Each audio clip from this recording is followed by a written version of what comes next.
ನಮಸ್ಕಾರ, ನ್ಯೂಸ್ ಎಟ್ 4 ಗೆ ಸ್ವಾಗತ. ನಾನು ನವಿತಾ ಜೈನ್. ಮೈಸೂರು ಗ್ಯಾಂಗ್ ರೇಪ್ ಪ್ರಕರಣಕ್ಕೆ ಪೊಲೀಸರ ತಲೆದಂಡ ಆಗಲಿದೆಯಾ? ಕಮಿಷನರ್ ಹಾಗೂ ಡಿಸಿಪಿಗಳ ವರ್ಗಾವಣೆಗೆ ಸರ್ಕಾರ ಪ್ಲಾನ್ ಅನ್ನ ಮಾಡಿಕೊಂಡಿದ್ದು, ಮೈಸೂರಲ್ಲಿ ನಡೆದಂತಹ ವಿದ್ಯಾರ್ಥಿನಿಯ ಗ್ಯಾಂಗ್ ರೇಪ್ ಪ್ರಕರಣಕ್ಕೆ ಸಂಬಂಧಪಟ್ಟ ಹಾಗೆ ಪೊಲೀಸರ ತಲೆದಂಡ ಆಗಲಿದೆಯಾ ಅನ್ನುವಂತಹ ಅನುಮಾನಗಳಿದೆ. ಯಾಕಂದ್ರೆ ಪೊಲೀಸ್ ಇಲಾಖೆಗೆ ಸರ್ಜರಿಯ ಸುಳಿವನ್ನ ಕೊಟ್ಟಿದ್ದಾರೆ ಸಚಿವ ಸೋಮಶೇಖರ್ ಅವರು. ಶೂಟೌಟ್, ಗ್ಯಾಂಗ್ ರೇಪ್ ಪ್ರಕರಣದಲ್ಲಿ ಪೊಲೀಸರ ನಿರ್ಲಕ್ಷ್ಯ ಇದೆ ಅನ್ನುವಂತಹ ಒಂದು ಹಿನ್ನೆಲೆಯಲ್ಲಿ ಸಾರ್ವಜನಿಕರ ಭಾವನೆಗೆ ಸರ್ಕಾರ ಸ್ಪಂದಿಸಬೇಕಾಗತ್ತೆ ಅಂತ ಹೇಳಿ ಮೈಸೂರು ಉಸ್ತುವಾರಿ ಸಚಿವರಾಗಿರುವ ಎಸ್.ಟಿ. ಸೋಮಶೇಖರ್ ಹೇಳಿಕೆಯನ್ನ ಕೊಟ್ಟಿದ್ದಾರೆ. ಗ್ಯಾಂಗ್ ರೇಪ್ ಪ್ರಕರಣವನ್ನ ಸರ್ಕಾರ ಗಂಭೀರವಾಗಿ ಪರಿಗಣಿಸಿದೆ. ಪ್ರಕರಣದ ಪರಿಶೀಲನೆಗೆ ಎಡಿಜಿಪಿ ಅವರನ್ನೇ ಸರ್ಕಾರ ನಿಯೋಜನೆ ಮಾಡಿದೆ. ಎಡಿಜಿಪಿ ವರದಿ ನಂತರ ನಿರ್ಲಕ್ಷ್ಯದ ಬಗ್ಗೆ ಸರ್ಕಾರ ಕ್ರಮ ಕೈಗೊಳ್ಳುತ್ತೆ ಅಂತ ಹೇಳಿ ಸಚಿವ ಎಸ್.ಟಿ. ಸೋಮಶೇಖರ್ ಹೇಳಿಕೆಯನ್ನ ಕೊಟ್ಟಿದ್ದಾರೆ. ಈ ಮೂಲಕ ಈಗ ಪೊಲೀಸರ ತಲೆದಂಡ ಆಗತ್ತಾ ಅನ್ನುವಂತಹ ಅನುಮಾನ ಇದೆ.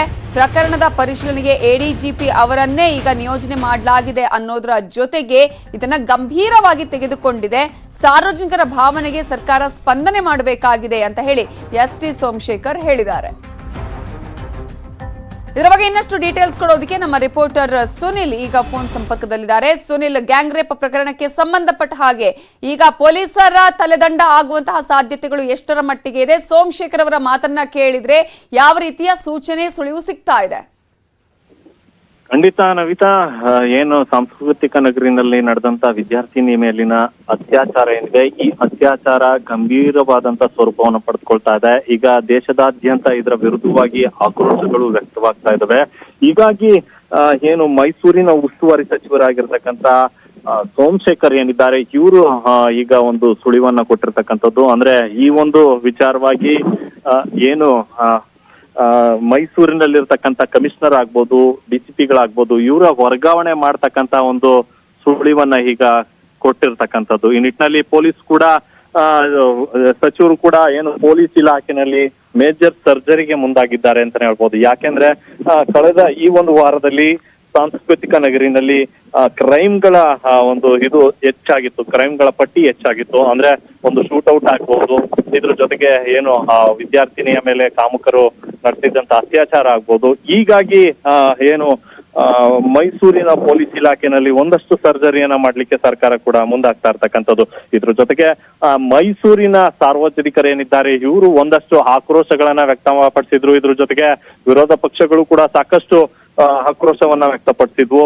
ಕಾನೂನು ಸುವ್ಯವಸ್ಥೆ ಹದಗೆಟ್ಟಿದೆ, ಹೀಗಾಗಿ ಮೈಸೂರಿನಲ್ಲಿ ಈ ರೀತಿಯಾದಂತಹ ಕ್ರೈಮ್ಗಳು ಹೆಚ್ಚಾಗ್ತಾ ಇದೆ ಅಂತಕ್ಕಂಥ ಹೇಳಿಕೆಗಳನ್ನ ಕೊಟ್ಟಿದ್ವು. ಹೀಗಾಗಿ ಎಚ್ಚೆತ್ತುಕೊಂಡಂತ ಸರ್ಕಾರ ಈಗ ಪೊಲೀಸ್ ಇಲಾಖೆನಲ್ಲಿ ಒಂದು ಮೇಜರ್ ಸರ್ಜರಿಯನ್ನ ಮಾಡ್ಲಿಕ್ಕೆ ಮುಂದಾಗಿರ್ತಕ್ಕಂಥದ್ದು.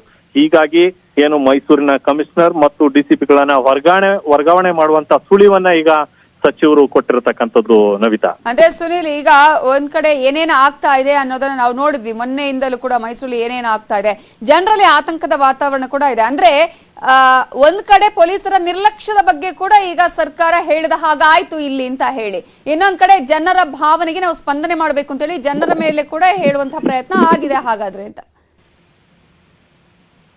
ಖಂಡಿತ ನವಿತಾ, ಯಾಕೆಂದ್ರೆ ಸರ್ಕಾರ ಕೂಡ ಏನು ಜನರ ಆಕ್ರೋಶಗಳಿಗೆ ಬೆಲೆಯನ್ನ ಕೊಡ್ಬೇಕಾಗತ್ತೆ. ಯಾಕೆಂದ್ರೆ ತೀವ್ರವಾಗಿ ಜನರು ಕೂಡ ಏನು ಈ ಒಂದು ಕ್ರೈಮ್ಗಳ ಬಗ್ಗೆ ಮಾತನಾಡೋದಕ್ಕೆ ಶುರುವಾದ್ರು. ಹೀಗಾಗಿ ಸರ್ಕಾರ ಎಲ್ಲೋ ಒಂದು ಕಡೆ ಈ ಮುಜುಗರದಿಂದ ತಪ್ಪಿಸ್ಕೊಳ್ಳುವಂತಹ ಕೆಲಸಕ್ಕೆ ಈಗ ಪೊಲೀಸರ ತಲೆದಂಡವನ್ನ ಮಾಡ್ಲಿಕ್ಕೆ ಮುಂದಾಗಿರ್ತಕ್ಕಂಥದ್ದು. ಯಾಕೆಂದ್ರೆ ಸರ್ಕಾರದ ಮೇಲೂ ಕೂಡ ಹೊಣೆಗಾರಿಕೆ ಹೆಚ್ಚಾಗಿರುತ್ತೆ. ಹೀಗಾಗಿ ಕಾನೂನು ಸುವ್ಯವಸ್ಥೆ ಹದಗೆಟ್ಟಿದೆ, ಕಾನೂನು ಸುವ್ಯವಸ್ಥೆ ಹಾಳಾಗಿದೆ ಅನ್ನುವಂತ ನಿಟ್ಟಿನಲ್ಲಿ ಯಾವಾಗ ಸಾರ್ವಜನಿಕರಿಂದ ಆಕ್ರೋಶ ವ್ಯಕ್ತವಾಗುತ್ತೋ, ಹೀಗಾಗಿ ಸರ್ಕಾರ ಇದರ ಬಗ್ಗೆ ಗಂಭೀರವಾಗಿ ಚಿಂತನೆಯನ್ನ ಮಾಡಿ ಈಗ ಒಂದು ಪೊಲೀಸ್ ಇಲಾಖೆನಲ್ಲಿ ವರ್ಗಾವಣೆಯ ಒಂದು ವಿಚಾರಕ್ಕೆ ಬಂದಿರತಕ್ಕಂಥದ್ದು.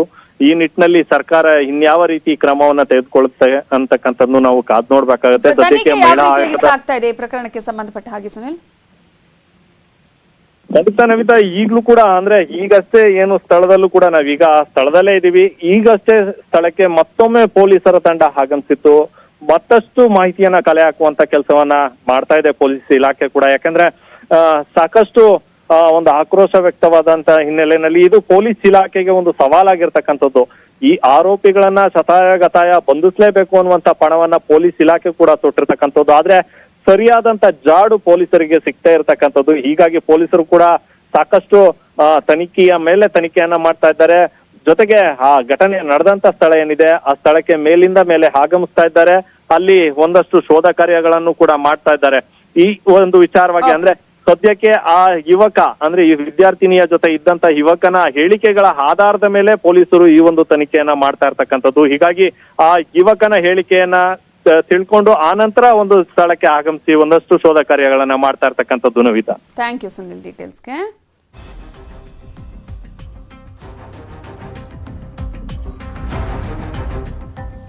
ಕಾಂಗ್ರೆಸ್ನವರು ಗೃಹ ಸಚಿವರನ್ನ ರೇಪ್ ಮಾಡ್ತಿದ್ದಾರೆ, ನನ್ನ ಮೇಲೆ ಕಾಂಗ್ರೆಸ್ನವರಿಂದ ರೇಪ್ ಆಗಿದೆ ಅಂತ ಹೇಳಿ ಗೃಹ ಸಚಿವರೇ ಇಂತಹ ಒಂದು ಹೇಳಿಕೆಯನ್ನ ಕೊಟ್ಟಿದ್ದಾರೆ.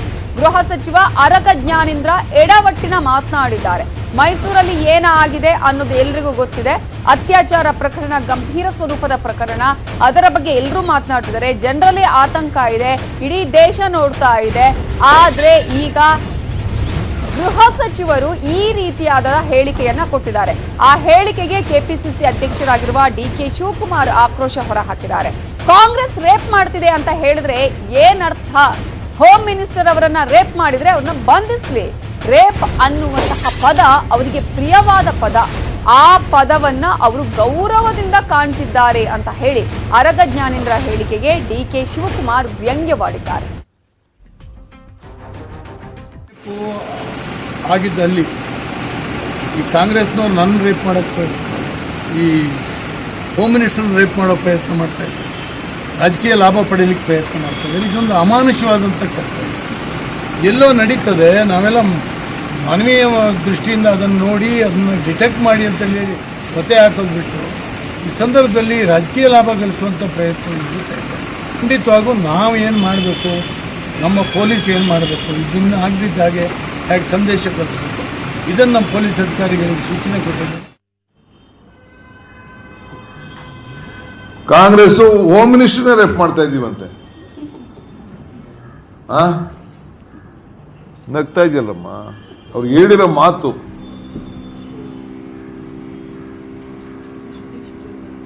ನನ್ನೇ ರೇಪ್ ಮಾಡ್ತಾ ಇದ್ದಾರೆ ಅಂತ ಹೇಳ್ತಾ ಇದ್ದಾರೆ. ಈ ರೇಪ್ ಪದ ಅವರಿಗೆ ಬಹಳ ಸರಳತೆ.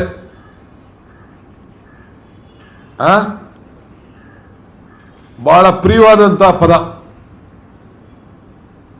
ಅದಕ್ಕೆ ಬಹಳ ಗೌರವದಿಂದ ಬಿಂಬಿಸ್ತಾ ಇದ್ದಾರೆ ಹೋಮ್ ಮಿನಿಸ್ಟರ್. ನಾನು ರಿಪ್ಲೈ ಕೇಳುವುದಿಲ್ಲ. ಅವ್ರ ಪಕ್ಷದ ಎಲ್ಲ ನಾಯಕರಿಂದ ನಾನು ಅದಕ್ಕೆ ಉತ್ತರವನ್ನು ಬಯಸ್ತಾ ಇದ್ದೇನೆ. ಕಾಂಗ್ರೆಸ್ ರೇಪ್ ಮಾಡ್ತಾ ಇದೆ ನನ್ನ ಅಂತ ಹೋಮ್ ಮಿನಿಸ್ಟರ್ ಹೇಳಿದ್ಮೇಲೆ what is the administration in the state? ನಾನು DG ಅವ್ರಿಗೆ ಹೇಳ್ತಾ ಇದ್ದೀನಿ, ಯಾರ್ಯಾರು ಕಾಂಗ್ರೆಸ್ ಅವರು ರೇಪ್ ಮಾಡ್ತಾ ಇದ್ದಾರೆ ಹೋಮ್ ಮಿನಿಸ್ಟರ್ನ, ಅವ್ರ ಮೇಲೆಲ್ಲ ಕೂಡಲೇ FIR ಹಾಕಿ ಅವ್ರನ್ನೆಲ್ಲ ಬಂಧಿಸುವಂತ ಕೆಲಸ ಮಾಡಬೇಕು. 376 ಯಾರೇ ಮಾಡಿರ್ಲಿ, ಉಗ್ರಪ್ಪನೇ ಮಾಡಿರ್ಲಿ, ರೇವಣ್ಣನೇ ಮಾಡಿರ್ಲಿ, DK ಶಿವಕುಮಾರೇ ಮಾಡಿರ್ಲಿ, ಯಾರೇ ಮಾಡಿರ್ಲಿ, I am the head of a political party in the state, ಇಲ್ಲ ಸಿದ್ದರಾಮಯ್ಯ ಮಾಡಿರ್ಲಿ, ಅವ್ರ ಮೇಲೆ ಕೇಸ್ ಹಾಕಿ ಅವನ್ನ ಬಂಧಿಸುವಂತ ಕೆಲಸ ಮಾಡ್ಬೋದು. ನಾನು ಈ ಮಾತಾಡ್ಬೇಕಾದ್ರೆ ಈ ಕಣ್ಣಲ್ಲಿ ಕೇಳಿದ್ದೀನಿ, ನಾನು ಕಣ್ಣಲ್ಲಿ ನೋಡಿದ್ದೀನಿ, ಈ ಕಿವಿಲಿ ಕೇಳಿದ್ದೀನಿ. ಈಗ ಅವ್ರಿಗೆ ಸಹಕಾರ ಕೊಡ್ಬೇಕಂತ. ಏನ್ ಸಹಕಾರ ಕೊಡೋದು? It is a shame on police department. ನಿಮ್ಮ ಸರ್ಕಾರ ಇದ್ದಾಗಲೂ ಇಂತಹ ಘಟನೆ ನಡೆದಿದೆ. ಅತ್ಯಾಚಾರ ಕೇಸ್ ಹೆಸರಲ್ಲಿ ರಾಜಕೀಯ ಮಾಡಬೇಡಿ ಅಂತ ಬೆಂಗಳೂರಲ್ಲಿ ಸಚಿವ ಶಿವರಾಮ್ ಹೆಬ್ಬಾರ್ ಹೇಳಿಕೆ ಕೊಟ್ಟಿದ್ದಾರೆ. ನಿಮ್ಮ ಸರ್ಕಾರ ಇದ್ದಾಗಲೂ ಇಂತಹ ಘಟನೆ ನಡೆದಿದೆ ಅಂತ ಹೇಳಿ ಈ ವಿಚಾರದಲ್ಲಿ ರಾಜಕೀಯ ಮಾಡಬೇಡಿ ಅಂತ ಹೇಳ್ತಿದ್ದಾರೆ ಶಿವರಾಮ್ ಹೆಬ್ಬಾರ್. ಅತ್ಯಾಚಾರ ಕೇಸ್ ಹೆಸರಲ್ಲಿ ರಾಜಕೀಯ ಮಾಡಬಾರ್ದು. ಗೃಹ ಸಚಿವರ ರಾಜೀನಾಮೆ ಕೇಳಿದ ವಿಪಕ್ಷಗಳಿಗೆ ಶಿವರಾಮ್ ಹೆಬ್ಬಾರ್ ಟಾಂಗ್ ಅನ್ನ ಕೊಟ್ಟಿದ್ದು ಹೀಗೆ. ಮೈಸೂರು ಘಟನೆ ಆಘಾತಕಾರಿ, ಆದ್ರೆ ಯಾರನ್ನು ಬಿಡಲ್ಲ, ಎಷ್ಟೇ ದೊಡ್ಡವರಾದ್ರೂ ಕ್ರಮ ಅಂತ ಹೇಳಿದ್ದಾರೆ ಸಚಿವ ಶಿವರಾಮ್ ಹೆಬ್ಬಾರ್. ಯಾರ ಕಾಲದಲ್ಲಿ ಆದ್ರೂ ಕೂಡ ಅದು ತಪ್ಪೇ. ಅದು ಹಿಂದಿನ ಸರ್ಕಾರ ಇರಲಿ ಈಗಿನ ಸರ್ಕಾರ ಇರಲಿ ಇಂತಹ ಒಂದು ಘಟನೆ ಆಗಬಾರ್ದಾಗಿತ್ತು, ಆಗ್ ಹೋಗಿದೆ. ಆದ್ರೆ ಅದನ್ನ ಸಮರ್ಥನೆ ಮಾಡಿಕೊಳ್ಳೋದು ತಪ್ಪು. ಮೈಸೂರಿನಲ್ಲಿ ನಡೆದಿರತಕ್ಕಂಥ ಘಟನೆ ದುರದೃಷ್ಟಕರ ಮತ್ತು ಆಘಾತಕಾರಿ. ಯಾವುದೇ ಹೆಣ್ಣು ಮಕ್ಕಳ ಮೇಲೂ ಯಾವ ಸರ್ಕಾರ ಇದ್ದಲೂ ನಡೀಕೂಡದು. ಇದು ಕೇವಲ ನಮ್ಮ ಸರ್ಕಾರ ಇದ್ದಾಗ ಮಾತ್ರ ಕರ್ನಾಟಕದಲ್ಲಿ ನಡೆದಿದೆ ಅಂತೇನಲ್ಲ. ಇದು ಅನೇಕ ವರ್ಷಗಳ ಕಾಲ ಇಂಥ ದುರಡು ಕಾಂಗ್ರೆಸ್ ಸರ್ಕಾರದ ಕಾಲದಲ್ಲೂ ಇದು ನಡೆದಿದೆ, ಎಲ್ಲ ಸರ್ಕಾರಗಳಿದ್ದಾಗೂ ನಡೆದಿದೆ. ರಾಜೀನಾಮೆ ಕೇಳ್ತಕ್ಕಂಥದ್ದು ವಿರೋಧಿ ಪಕ್ಷದವರ ರಾಜಕೀಯ ಕ್ರಮ. ಆದರೆ ಸರ್ಕಾರ, ಮುಖ್ಯಮಂತ್ರಿಗಳು, ಹೋಮ್ ಮಿನಿಸ್ಟರ್ ಈಗ ನಿರ್ದೇಶನ ಕೊಟ್ಟಿದ್ದಾರೆ. ಯಾವುದೇ ಕಾರಣಕ್ಕೂ ಕೂಡ ಅಪರಾಧಿಗಳನ್ನು ಬಿಡ್ತಕ್ಕಂಥ ಪ್ರಶ್ನೆ ಇಲ್ಲ. ಅಪರಾಧಿಗಳು ಎಷ್ಟೇ ದೊಡ್ಡವೇ ಇಲ್ಲಿ ಅಪರಾಧಿಗಳ ನಿರ್ದಾಕ್ಷಿಣ್ಯ ಕ್ರಮ ಸರ್ಕಾರ ತೆಗೆದುಕೊಳ್ಳುತ್ತೆ. ಯಾರೇ ಮುಖ್ಯಮಂತ್ರಿಗಳು ನಿರ್ದೇಶನ ಕೊಟ್ಟು ಹೋಮ್ ಮಿನಿಸ್ಟರ್ ಕೂಡ ಸ್ಥಳಕ್ಕೆ ಭೇಟಿ ಕೊಟ್ಟಿದ್ದಾರೆ. ಇವತ್ತು ಆ ಮಹಿಳೆಗೆ, ನೊಂದಂಥ ಮಹಿಳೆಗೆ ಏನು ಸಾಂತ್ವನ ಹೇಳಬೇಕು, ಏನು ಪರಿಹಾರ ಆಗಬೇಕು, ಅದಕ್ಕೂ ಕೂಡ ಸರ್ಕಾರ ಸಿದ್ಧ ಇದೆ ಅಂತ ಹೇಳ್ತಕ್ಕಂಥ ಮಾತನ್ನು ಹೇಳಿದ್ದಾರೆ. ಮೈಸೂರಲ್ಲಿ ಯುವತಿ ಮೇಲೆ ಗ್ಯಾಂಗ್ ರೇಪ್ ಪ್ರಕರಣಕ್ಕೆ ಸಂಬಂಧಪಟ್ಟ ಹಾಗೆ ಪೊಲೀಸರು ಈವರೆಗೆ 34 ಕುರುಹುಗಳನ್ನು ಪತ್ತೆ ಹಚ್ಚಿದ್ದಾರೆ. ಸಂತ್ರಸ್ತೆಯನ್ನ ಭೇಟಿಯಾಗೋದಕ್ಕೆ ನನಗೆ ಅವಕಾಶ ಸಿಕ್ಕಿಲ್ಲ. ಆರೋಪಿಗಳನ್ನ ಪೊಲೀಸರು ಶೀಘ್ರವೇ ಬಂಧಿಸಬೇಕು, ಅತ್ಯಾಚಾರಿ ಆರೋಪಿಗಳಿಗೆ ಕಠಿಣ ಶಿಕ್ಷೆ ಆಗಬೇಕು ಅಂತ ಮಹಿಳಾ ಆಯೋಗದ ರಾಜ್ಯಾಧ್ಯಕ್ಷೆ ಪ್ರಮೀಳಾ ನಾಯ್ಡು ಹೇಳಿಕೆ ಕೊಟ್ಟಿದ್ದಾರೆ. ಸಂತ್ರಸ್ತೆಯನ್ನ ಭೇಟಿಯಾಗೋದಕ್ಕೆ ನನಗೆ ಅವಕಾಶ ಸಿಕ್ಕಿಲ್ಲ, ಆದರೆ ಪೊಲೀಸರಿಗೆ 34 ಕುರುಹುಗಳು ಈ ಪ್ರಕರಣಕ್ಕೆ ಸಂಬಂಧಪಟ್ಟ ಹಾಗೆ ಸಿಕ್ಕಿದೆ. ಆರೋಪಿಗಳನ್ನ ಪೊಲೀಸರು ಶೀಘ್ರವೇ ಬಂಧಿಸಬೇಕು ಅಂತ ಹೇಳಿ ಮಹಿಳಾ ಆಯೋಗದ ರಾಜ್ಯಾಧ್ಯಕ್ಷೆ ಪ್ರಮೀಳಾ ನಾಯ್ಡು ಒತ್ತಾಯವನ್ನ ಮಾಡಿದ್ದಾರೆ.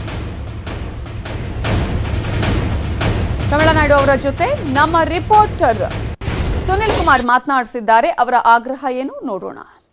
ಸಾಂಸ್ಕೃತಿಕ ನಗರಿ ಮೈಸೂರಿನಲ್ಲಿ ವಿದ್ಯಾರ್ಥಿನಿಯ ಮೇಲೆ ನಡೆದ ಅತ್ಯಾಚಾರದ ವಿಚಾರ ಗಂಭೀರ ಸ್ವರೂಪವನ್ನು ಪಡೆದುಕೊಳ್ತಾ ಇದೆ.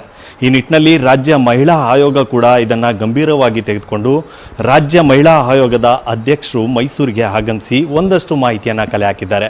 ಬನ್ನಿ, ಈಗ ಅವರು ನಮ್ಮ ಜೊತೆ ಇದ್ದಾರೆ. ಈ ವಿಚಾರದ ಬಗ್ಗೆ ಅವ್ರೇನು ಹೇಳ್ತಾರೆ ಕೇಳೋಣ. ಮೇಡಮ್ ನಮಸ್ತೆ. ಮೇಡಮ್, ಇವತ್ತು ವಿದ್ಯಾರ್ಥಿನಿಯನ್ನು ಭೇಟಿ ಮಾಡಿದ್ರಿ, ಒಂದಷ್ಟು ಮಾಹಿತಿಯನ್ನು ಕಲೆ ಹಾಕಿದ್ರಿ, ಏನಾಯ್ತು ಮೇಡಮ್? ಏನು ನೋಡಿ, ನಿನ್ನೆ ನಮಗೆ ಮಾಧ್ಯಮದ ಮುಖಾಂತರ ನಮಗೆ ತಿಳಿಯಿತು. ಇಮಿಡಿಯೇಟಾಗಿ ನಾವು ಮಹಿಳಾ ಆಯೋಗದಿಂದ ನಾವು ಸುಮೋಟೋ ಕೇಸ್ ದಾಖಲೆ ಮಾಡಿ ಕಮಿಷನರ್ ಒಟ್ಟಿಗೆ ಮಾತಾಡಿ ಅದ್ರ ಬಗ್ಗೆ ರಿಪೋರ್ಟ್ ಕಳಿಸಿ ಅಂತ ಹೇಳಿದ್ವಿ. ಬೆಳಗ್ಗೆ ನಾನು ಪರ್ಸ್ನಲಾಗಿ ವಿಸಿಟ್ ಮಾಡಬೇಕಾಗಿತ್ತು.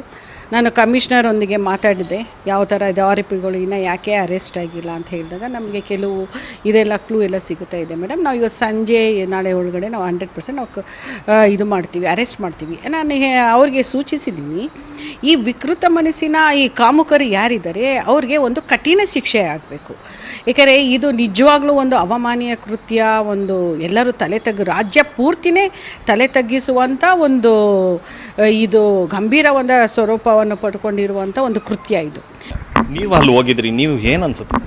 ನೋಡಿ, ಅಲ್ಲಿ ಪೊಲೀಸರು, ನಾನು ಸ್ಪಾಟ್ಗೂ ಹೋಗಿದ್ದೆ, ಪೊಲೀಸರು ಹೇಳೋ ಪ್ರಕಾರ ಅಲ್ಲಿ 34 ಕುರುಹುಗಳು, ಅಂದರೆ ಆ ವಿಟ್ನೆಸ್ಗೆ ಬೇಕಾಗಿರೋದು ಒಂದು ಕೂದಲಾಗಿರ್ಬೋದು, ಒಂದು ಉಕ್ಸ್ ಆಗಿರ್ಬೋದು, ಆ ಬಾಟಲ್ಸು ಪ್ರತಿಯೊಂದಕ್ಕೆ ಬೇರೆ ಎಲ್ಲ ಒಂದು 34 ಕುರುಹುಗಳನ್ನ ಅವರು ಕಲೆಕ್ಟ್ ಮಾಡಿದ್ದಾರೆ.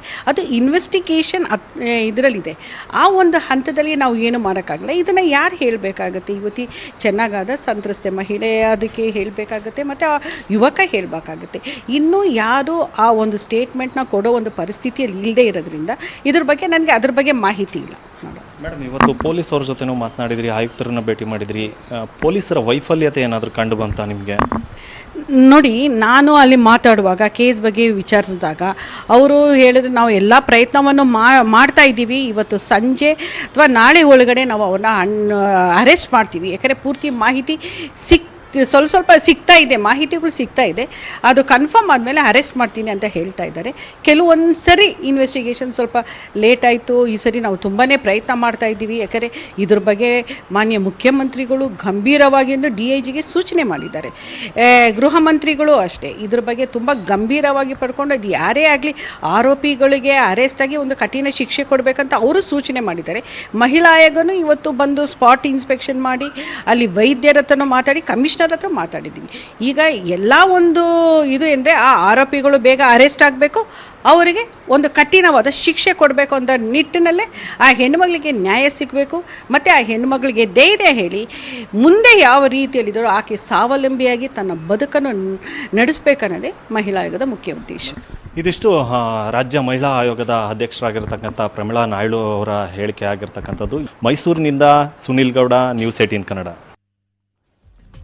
ಮೈಸೂರಲ್ಲಿ ನಡೆದ ಅತ್ಯಾಚಾರ ಪ್ರಕರಣವನ್ನ ಖಂಡಿಸಿ ರಾಜ್ಯದಾದ್ಯಂತ ಪ್ರತಿಭಟನೆಗಳು ನಡೀತಾ ಇದೆ. ಯಾದಗಿರಿಯಲ್ಲಿ ಗ್ಯಾಂಗ್ ರೇಪ್ ಖಂಡಿಸಿ ಕರ್ನಾಟಕ ರಕ್ಷಣಾ ವೇದಿಕೆ ಕಾರ್ಯಕರ್ತರು ಪ್ರತಿಭಟನೆ ಮಾಡಿದ್ರು. ಕಾಮುಕರನ್ನ ಗಡೀಪಾರು ಮಾಡಬೇಕು, ಇಲ್ಲ ಅಂದ್ರೆ ಕಾಮುಕರನ್ನ ಗಲ್ಲಿಗೇರಿಸಿ ಅಂತ ಘೋಷಣೆ ಕೂಗಿದ್ರು. ಕಲಬುರಗಿ ನಗರದ ಎಸ್ವಿಪಿ ವೃತ್ತದಲ್ಲೂ ಪ್ರತಿಭಟನೆ ನಡೆಯಿತು. ಕಪ್ಪು ಬಟ್ಟೆ ಕಟ್ಟಿಕೊಂಡು ಪ್ರತಿಭಟನೆಯನ್ನ ಮಾಡಿದ್ರು. ಆರೋಪಿಗಳನ್ನ ಜೀವಂತವಾಗಿ ಬಿಡಬೇಡಿ ಅಂತ ಹೇಳಿ ಆಕ್ರೋಶವನ್ನ ಹೊರಹಾಕಲಾಯಿತು. ಇನ್ನು ಮೈಸೂರು, ಬೆಂಗಳೂರಲ್ಲೂ ಪ್ರತಿಭಟನೆಗಳು ಆಗಿವೆ.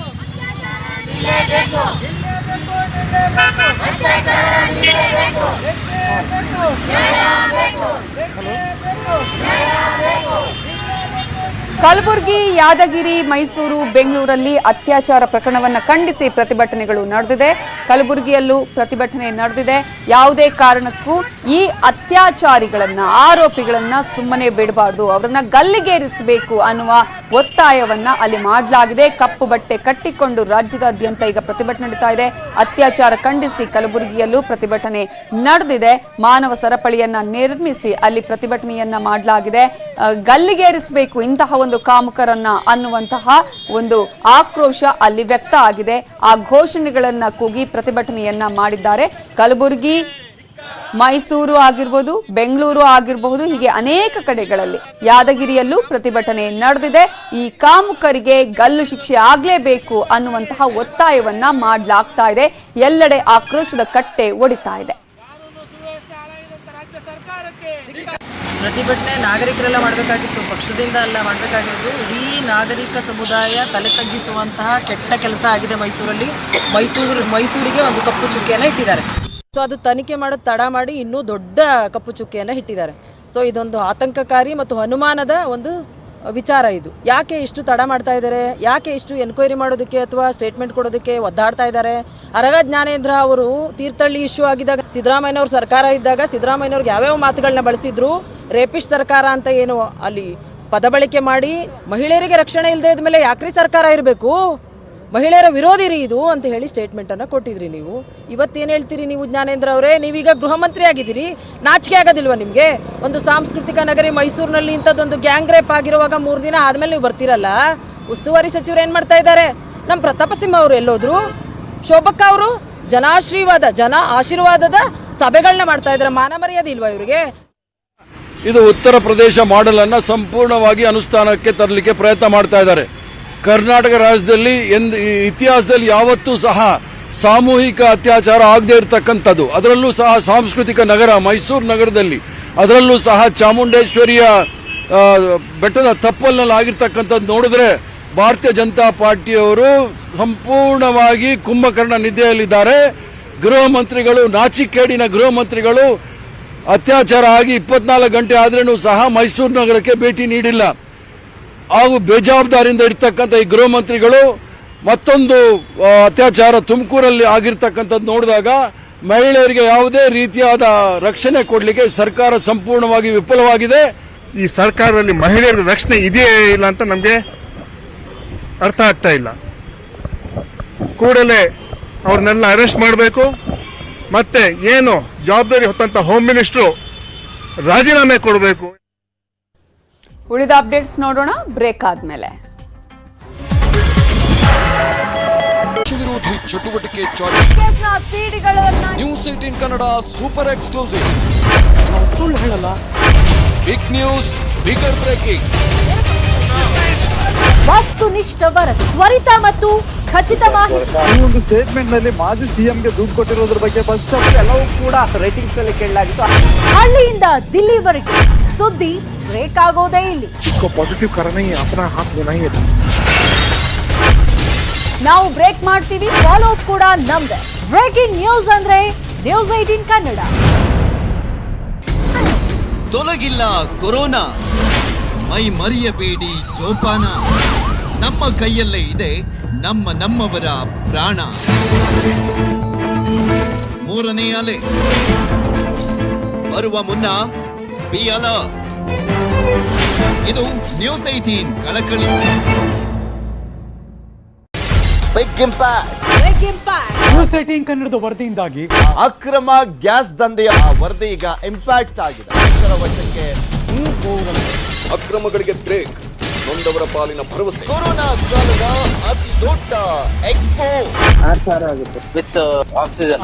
ನ್ಯೂಸ್ 18 ಬಿಚ್ಚಿಡ್ತಾ ಇದೆ ಈ ದಂಧೆಯ ಕರಾಳ ಮುಖ. ನ್ಯೂಸ್ 18 ವರದಿಗೆ ಕರುನಾಡ ಸ್ಪಂದನೆ.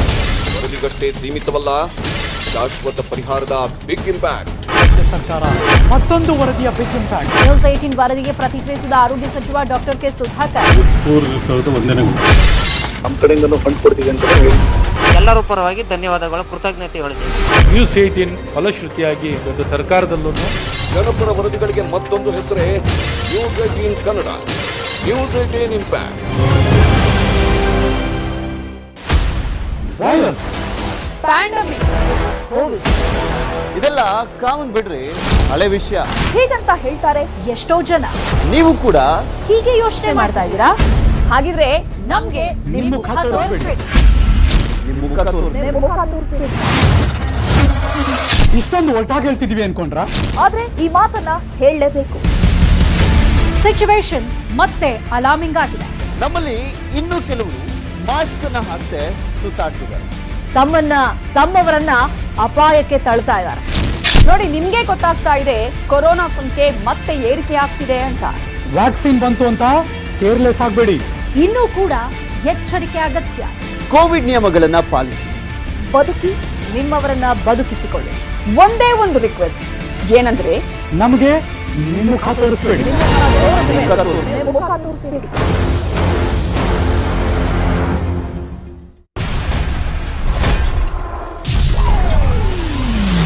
High voltage mega politics.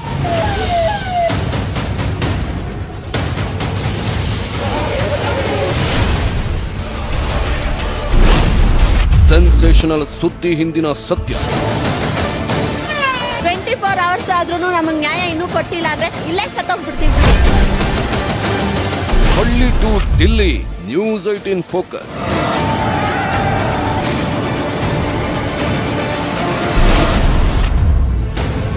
ವೀಕ್ಷಿಸಿ ಫೋಕಸ್ 18 ರಾತ್ರಿ 8:30ಕ್ಕೆ.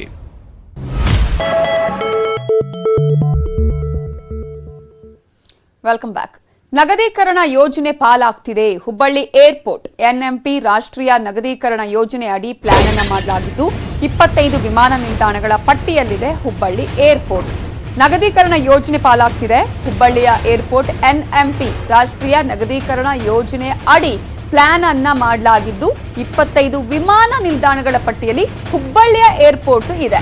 25 ವಿಮಾನ ನಿಲ್ದಾಣಗಳಿಂದ 20,782 ಕೋಟಿ ಆದಾಯದ ಗುರಿಯನ್ನ ಹೊಂದಲಾಗಿದ್ದು ಕೇಂದ್ರದ ನೀತಿ ಆಯೋಗದ ವೆಬ್ಸೈಟ್ನಲ್ಲಿ ಈ ಮಾಹಿತಿಯನ್ನ ಪ್ರಕಟ ಮಾಡಲಾಗಿದೆ.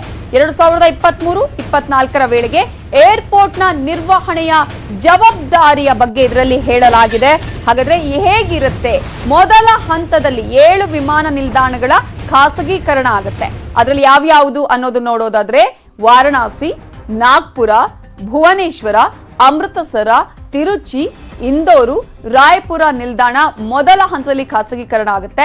ಮೊದಲ ಹಂತದಲ್ಲಿ 3,600 ಕೋಟಿ ಆದಾಯ ಬರುವ ನಿರೀಕ್ಷೆಯನ್ನ ಇಟ್ಟುಕೊಳ್ಳಲಾಗಿದೆ. 2022-23ಕ್ಕೆ 7 ವಿಮಾನ ನಿಲ್ದಾಣಗಳ ನಗದೀಕರಣ ಯೋಜನೆಗೆ ಚಾಲನೆ ಸಿಗುತ್ತೆ.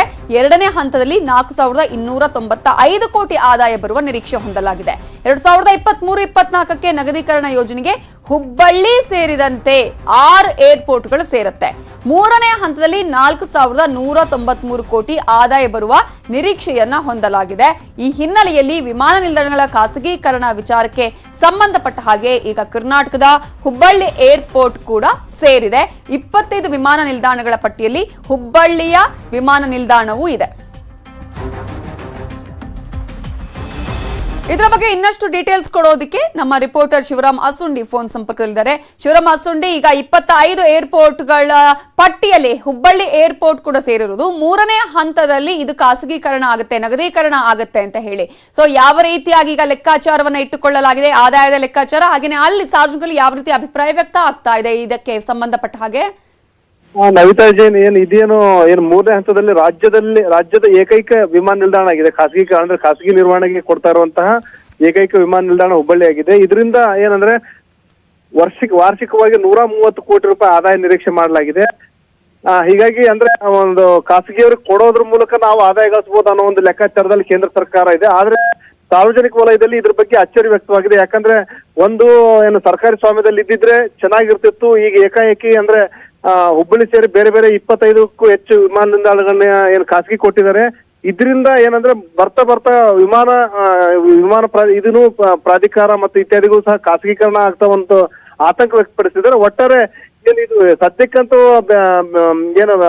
ದೇಶದ ಬೇರೆ ವಿಮಾನ ನಿಲ್ದಾಣಗಳನ್ನ ಮಾತ್ರ ಮೊದಲ ಹಂತದಲ್ಲಿ ಆಯ್ಕೆ ಮಾಡಿದ್ದಾರೆ. ಇದು ಹುಬ್ಬಳ್ಳಿ 3ನೇ ಹಂತದಲ್ಲಿ ಇರೋದ್ರಿಂದ ಮುಂದಿನ ದಿನಗಳಲ್ಲಿ ಏನೆಲ್ಲ ಡೆವಲಪ್ಮೆಂಟ್ ಆಗ್ಬೋದು ಅನ್ನೋದನ್ನ ಕಾದು ನೋಡ್ತಾ ಇದ್ದಾರೆ. ನವಿತಾ, ಥ್ಯಾಂಕ್ ಯು ಶಿವರಾಮ ಸುಂಡಿ ಡೀಟೇಲ್ಸ್ಗೆ.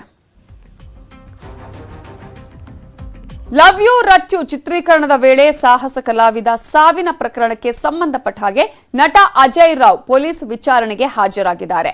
ಲವ್ ಯು ರಚ್ಚು ಚಿತ್ರದ ಹೀರೋ ಅಜಯ್ ರಾವ್ ರಾಮನಗರ ಜಿಲ್ಲೆಯ ಬಿಡದಿ ಪೊಲೀಸ್ ಠಾಣೆಗೆ ಆಗಮಿಸಿದ್ದಾರೆ. ಡಿವೈಎಸ್ಪಿ ಮೋಹನ್ ಕುಮಾರ್ ಅನುಪಸ್ಥಿತಿಯಲ್ಲಿ ಪಿಎಸ್ಐ ಭಾಸ್ಕರ್ ಅಜಯ್ ರಾವ್ ಅವರನ್ನ ವಿಚಾರಣೆ ನಡೆಸಿದ್ರು. ಅರ್ಧ ಗಂಟೆ ಬಳಿಕ ಡಿವೈಎಸ್ಪಿ ಮೋಹನ್ ಕುಮಾರ್ ಠಾಣೆಗೆ ಬಂದರು. ಈಗ ಮತ್ತೆ ಡಿವೈಎಸ್ಪಿ ನಟ ಅಜಯ್ ರಾವ್ ಅವರನ್ನ ವಿಚಾರಣೆ ಮಾಡ್ತಿದ್ದಾರೆ.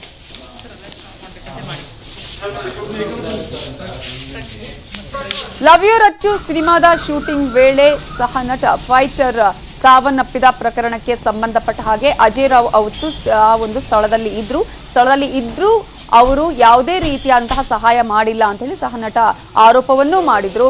ಇದೇ ಒಂದು ಪ್ರಕರಣಕ್ಕೆ ಸಂಬಂಧಪಟ್ಟ ಹಾಗೆ ಅಜಯ್ ರಾವ್ ಅವರ ವಿಚಾರಣೆಯನ್ನ ಇವತ್ತು ಮಾಡಲಾಗ್ತಾ ಇದೆ. ವಿಚಾರಣೆಗೆ ನಟ ಅಜಯ್ ರಾವ್ ಹಾಜರಾಗಿದ್ದಾರೆ. ನಿನ್ನೆ ರಚಿತಾರಾಮ್ ಅವರ ವಿಚಾರಣೆ ನಡೆಸಲಾಗಿತ್ತು. ಹಾಗೇನೆ ಅಜಯ್ ರಾವ್ ಜಾಮೀನು ಅರ್ಜಿಯನ್ನು ಕೂಡ ಕೋರಿದ್ದಾರೆ. ಈಗ ಕೋರ್ಟ್ನಲ್ಲಿ ಜಾಮೀನು ಅರ್ಜಿಯನ್ನ ಸಲ್ಲಿಸಿದ್ದಾರೆ. ಡಿವೈಎಸ್ಪಿ ಮೋಹನ್ ಕುಮಾರ್ ಅವರು ವಿಚಾರಣೆಯನ್ನ ಮಾಡಿದ್ದು, ಅದಕ್ಕಿಂತ ಮುಂಚೆ ಪಿಎಸ್ಐ ವಿಚಾರಣೆಯನ್ನ ನಡೆಸಿದ್ರು. ಈಗ ಡಿವೈಎಸ್ಪಿಯೇ ಇವರ ವಿಚಾರಣೆಯನ್ನ ನಡೆಸ್ತಾ ಇದ್ದು ಸಾಕಷ್ಟು ಮಾಹಿತಿಯನ್ನ ಕಲೆ ಹಾಕ್ತಾ ಇದ್ದಾರೆ. ಪ್ರಕರಣ ಹೇಗಾಯ್ತು, ಆ ಪ್ರಕರಣಕ್ಕೆ ಸಂಬಂಧಪಟ್ಟ ಹಾಗೆ ಪ್ರಕರಣ ಆಗುವ ಸಂದರ್ಭದಲ್ಲಿ ನೀವು ಎಲ್ಲಿದ್ರಿ, ಏನಾಯ್ತು, ನಿಮ್ಮ ಬಗ್ಗೆ ಈ ತರದ ಆರೋಪಗಳು ಕೇಳಿ ಬರ್ತಾ ಇದೆ, ಹೇಗ್ ನಡೆಯಿತು, ಯಾವ ರೀತಿ ಮುನ್ನೆಚ್ಚರಿಕೆ ಕ್ರಮಗಳನ್ನ ತೆಗೆದುಕೊಳ್ಳಲಾಗಿತ್ತಾ ಇಲ್ವಾ, ಇವೆಲ್ಲದರ ಸಂಪೂರ್ಣ ಮಾಹಿತಿಯನ್ನ ಕಲೆ ಹಾಕಲಾಗ್ತಾ ಇದೆ. ವಿಚಾರಣೆಗೆ ಇವತ್ತು ಸಹಕಾರವನ್ನ ಕೊಟ್ಟಿದ್ದಾರೆ ನಟ ಅಜಯ್ ರಾವ್. ಲವ್ ಯು ಚಿತ್ರದ ನಾಯಕ ಅಜಯ್ ರಾವ್ ಅವತ್ತು ಘಟನೆ ನಡೆದ ಸಂದರ್ಭದಲ್ಲಿ, ಚಿತ್ರೀಕರಣ ಆಗುವ ಸಂದರ್ಭದಲ್ಲೂ ನಟ ಅಜಯ್ ರಾವ್ ಅದೇ ಸ್ಥಳದಲ್ಲಿ ಇದ್ರು. ಕುಟುಂಬವೊಂದು ಸಂಬಂಧಿಕರಿಗೆ ಕರೆ ಮಾಡಿ ಆತ್ಮಹತ್ಯೆ ಮಾಡಿಕೊಳ್ತಿರೋದಾಗಿ ತಿಳಿಸಿ ಬಳಿಕ ಆತ್ಮಹತ್ಯೆಗೆ ಪ್ರಯತ್ನಿಸಿದೆ. ತರೀಕೆರೆ ತಾಲೂಕಿನ ಎಂಸಿ ಹಳ್ಳಿ ಬಳಿ ಕಾರು ಸಮೇತ ಭದ್ರಾ ನಾಲೆಗೆ ಕುಟುಂಬವೊಂದು ಬಿದ್ದಿದೆ.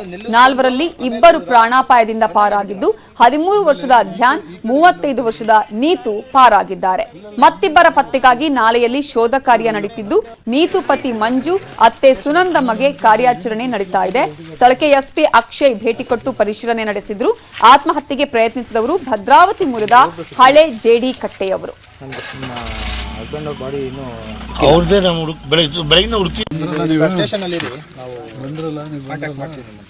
ಗಾಡಿ ನಿಲ್ಸಿದ್ರ ಅಥವಾ ಹೋಗ್ತಾ ಇದ್ದಾಗಲೇ ಇಲ್ಲಿ ಬಂದು ನಿಲ್ಲಿಸ್ಕೊಂಡು ಆಮೇಲೆ ಹೋದ್ರ ಅಥವಾ ಬಂದಂಗೆ ಬಿಟ್ರ? ಆಮೇಲೆ ಈ ಕಡೆಗೆ ಎಲ್ಲಿ ಹೋಗ್ತಾ ಇದ್ರಿ? ಅಲ್ಲಲ್ಲ, ಈ ರೋಡ್ ರಂಗಾಪುರ ಅಂತ. ಆಮೇಲೆ ಒಂದು ಕೆಲಸ ಇದನ್ನೇ ಕೊಟ್ಟು 2 ತಗೊಂಡು ಹೋಗ್ಬೇಕು. ಕಾರು ಸಮೇತ ಭದ್ರಾ ನಾಲೆಗೆ ಬಿದ್ದಿದೆ ಕುಟುಂಬ. ಈಗ 2 ಪತ್ತೆ ಆಗಿದೆ. ಆದ್ರೆ ಇನ್ನು 2 ಪತ್ತೆಗಾಗಿ ಶೋಧ ಕಾರ್ಯವನ್ನ ಮಾಡಲಾಗ್ತಾ ಇದೆ. ಕುಟುಂಬದ 4 ಮಂದಿ ಆತ್ಮಹತ್ಯೆಗೆ ಪ್ರಯತ್ನ ಪಟ್ಟಿದ್ರು. ಆತ್ಮಹತ್ಯೆ ಮಾಡೋದಕ್ಕಿಂತ ಮುಂಚೆ ಸಂಬಂಧಿಕರಿಗೆ ಫೋನ್ ಮಾಡಿ ಅಳಲನ್ನು ತೋಡ್ಕೊಂಡಿದ್ದಾರೆ. ನಮಗೆ ಮೋಸ ಆಗಿದೆ, ನಮಗೆ ಇದರಿಂದ ಬೇಜಾರಾಗಿದೆ ಅಂತ ಹೇಳಿ ಅಳಲನ್ನ ತೋಡ್ಕೊಂಡ್ರು. ನಾವಿನ್ನು ಇರೋದಿಲ್ಲ ಅನ್ನುವಂತಹ ವಿಚಾರವನ್ನ ಹೇಳಿದ್ರು. ಸಂಬಂಧಿಕರ ಹತ್ರ ಅಳಲನ್ನ ತೋಡ್ಕೊಂಡ ಸಂದರ್ಭದಲ್ಲಿ ಸಂಬಂಧಿಕರು ಎಷ್ಟೇ ಸಮಾಧಾನ ಮಾಡಿದ್ರು, ಎಲ್ಲಿದ್ದೀರಿ ಏನು ಅಂತ ಕೇಳಿದ ಸಂದರ್ಭದಲ್ಲಿ ಕೂಡ ಅದಕ್ಕೆ ಆನ್ಸರ್ ಅನ್ನ ಮಾಡಿರ್ಲಿಲ್ಲ. ಭದ್ರಾ ನಾಲೆಗೆ ಇಡೀ ಒಂದು ಕುಟುಂಬವೇ ತಕ್ಷಣವೇ ಅಲ್ಲಿ ಕಾರಿನ ಸಮೇತವಾಗಿ ಈಗ ಭದ್ರಾವ ನಾಲೆಗೆ ಬಿದ್ದಿದೆ ಕುಟುಂಬ. ಇಬ್ಬರನ್ನ ಪಾರು ಮಾಡಲಾಗಿದೆ, ಇಬ್ಬರನ್ನ ಈಗ ಹುಡುಕಾಡಲಾಗ್ತಾ ಇದೆ. ಅಲ್ಲಿ ಈಗಾಗಲೇ ಶೋಧ ಕಾರ್ಯವನ್ನ ನಡೆಸಲಾಗ್ತಾ ಇದೆ.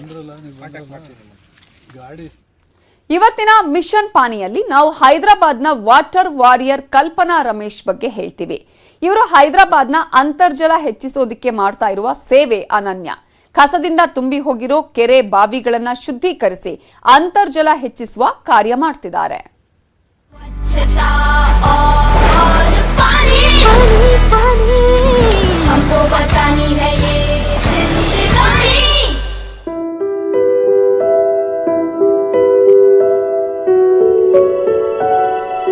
I'm here today at the Bansilal step well, and you can see water right behind me. There is water that we found in this well.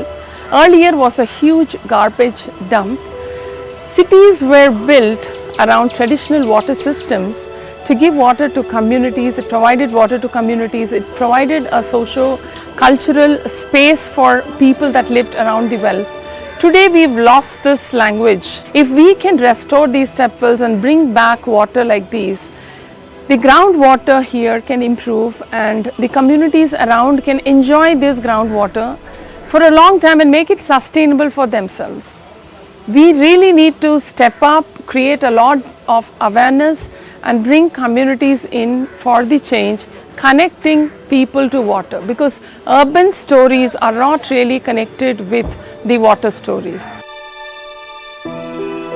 While doing well restorations, I realized that these are great collection points for rainwater. And when I saw the success story of 2-3 wells we restored, I started taking it on me to restore the heritage step wells in our city. We have been very dependent on the pipe supply, the tankers, and on bore wells. So I wish to bring back the context. We need to reconnect people to the well. It's not just water and improving groundwater, but it is also showcasing respect to water.